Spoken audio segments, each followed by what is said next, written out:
ক্যামেরার সামনে সাকিবের টপিক নিয়ে, বুবলির টপিক নিয়ে, অপুর টপিক নিয়ে আমি ভাইরাল হব, আমি এমনটা চাই না।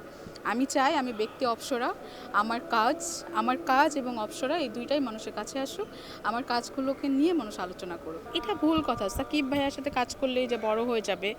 ধরেন সাকিবের সাথে কাজ করে আপনি একটা দুইটা সিনেমা আপনি করতে পারবেন, করার পরে আপনার ফেসগুলোটা একটু বাড়বে, হ্যাঁ, বাট এরপরে আপনি হারিয়ে যাবেন। যেমন ইদিকা পাল এখন কোথায়? হারিয়ে গেছে, কিন্তু তার দুইটা ছবি কিন্তু সুপার ডুপার হিট। তো মেহজাবিন আপুকে দেখেন, সে কি সাকিব ভাইয়ের সাথে এখনও মুভি করেছে? বাট আমরা তাকে সবাই এক নামে চিনি। তানজিন দেশা আপু একটা করেছে, বাট এখনও রিলিজ পায়নি। তো আপনি যদি আপনার ভিতর যোগ্যতা থাকে, ইউ হ্যাভ দ্য কোয়ালিফিকেশন, আপনি যদি অভিনয় দক্ষতা থাকে, আপনি আপনার কাজ দিয়ে মানুষের মনে এমনিতেই জায়গা করে নিতে পারবেন। Shakib, Shahrukh Khan, Salman Khan is not matter. কাজের বিষয়টা হলো, আমার পরই আসছে পরশুদিন, অনেক বড় একটা বাজেটের খুব ভালো একটা গল্প, একটু ইউনিক গল্প। সবাই খুব ভালো করে জানেন যে পরীর ক্যারেক্টারটা একটু, আমি এই বাকি 1.5 বছরে যতগুলো ক্যারেক্টার করেছি তার থেকে একটু ডিফারেন্ট, একটু অন্যভাবে আমাকে এখানে প্রেজেন্ট করা হয়েছে, এবং গল্পটা খুবই ইউনিক, যেটা আগে পরে কোনো নাটকে এভাবে এই গল্পতে আমি কাজ করিনি, বা আগে পরে কোনো অন্য হিরোইনও করেনি নাটকে। সিনেমা হয়েছে এই গল্পে, কিন্তু নাটক আজ পর্যন্ত হয়নি। তো পরী নিয়ে আমি খুবই আশাবাদী। আপনারা সবাই আমার পরীর জন্য দোয়া করবেন, পরীটা যেন ব্যবসা সফল হয়। এবং পরপর সুগার ড্যাডি, অন্তহীন, তারপর আপনার গেইমার, অনেকগুলো নাটক আমার রয়েছে, এই আগামী মাসে রিলিজ হবে। দেখা যাক দর্শক কেমন অ্যাকসেপ্ট করে। আইটেম সংটা আমি করেছিলাম লাস্ট ইয়ার, আমাদের ঈদ উপলক্ষে কাজটা করা হয়েছিল। তো কাজটা করে আমি অনেক বেশি ভাইরাল হয়েছি, বাট আমি ভাইরাল হতে চাই না। দিন শেষে আমি কাজ নিয়ে সবার মনে দাগ কাটতে চাই।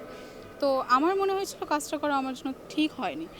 দ্যাটস ওয়াই আমি বোল্ড টাইপের কাজ বলেন, আইটেম সং বলেন, এই কাজগুলো টোটালি স্টপ করে দিয়েছি। আপনারা দেখতেই পারবেন যে কোনো আইটেম সঙ্গে ওইটার পরে আমাকে আর কোনো দেখেননি আপনারা, আর ইন ফিউচারে কোনো আইটেম সং আপনারা দেখবেন না। হ্যাঁ, আমি হয়তো নাচের গান করব, আমি হয়তো বিগ বাজেটের কোনো রোমান্টিক সং, স্যাড সং এগুলো করবো, কিন্তু আইটেম সঙ্গে আমার দর্শকরা আমাকে আর দেখতে পারবে না। বিকজ একজন অ্যাক্ট্রেস, একজন নায়িকা কখনো আইটেম গার্ল হতে পারে না, আর একজন আইটেম গার্ল কখনো নায়িকা হতে পারে না। আইটেম গার্লের প্যাটার্নটা আলাদা, আর অভিনেত্রীর প্যাটার্নটা আলাদা। যেহেতু আমি সিনেমা নিয়মিত হচ্ছি, সিনেমাতে আমি কাজ করলাম, আর রুবেল ভাই দমন সিনেমাতে আমি রিসেন্ট শুটিং শেষ করেছি, আমাদের এডিটিংয়ে দিয়েছে। প্লাস আমার সুহাসিনী রিলিজ হলো সিনেপ্লেক্সে, লাস্ট সপ্তাহ চললো। ব্যাচেলার পয়েন্ট, আমি টোটাল 3টা সিনেমাই খুব ভালো যাচ্ছে আমার। আর যেহেতু আমি নাটকে নিয়মিত, নাটক চাই আমার ফোকাস, নাটক চাই আমার ক্যারিয়ার, আমার ফিউচার, আমার ভবিষ্যৎ, আমার ভালোবাসা সব কিছু।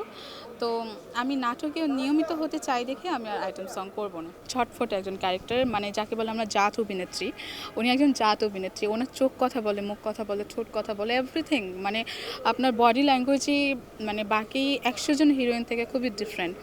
আমার পরী যে নাটকটা আসতেছে, শাবনূরা পরী একটা ক্যারেক্টারের সেম কপি করা আর কি।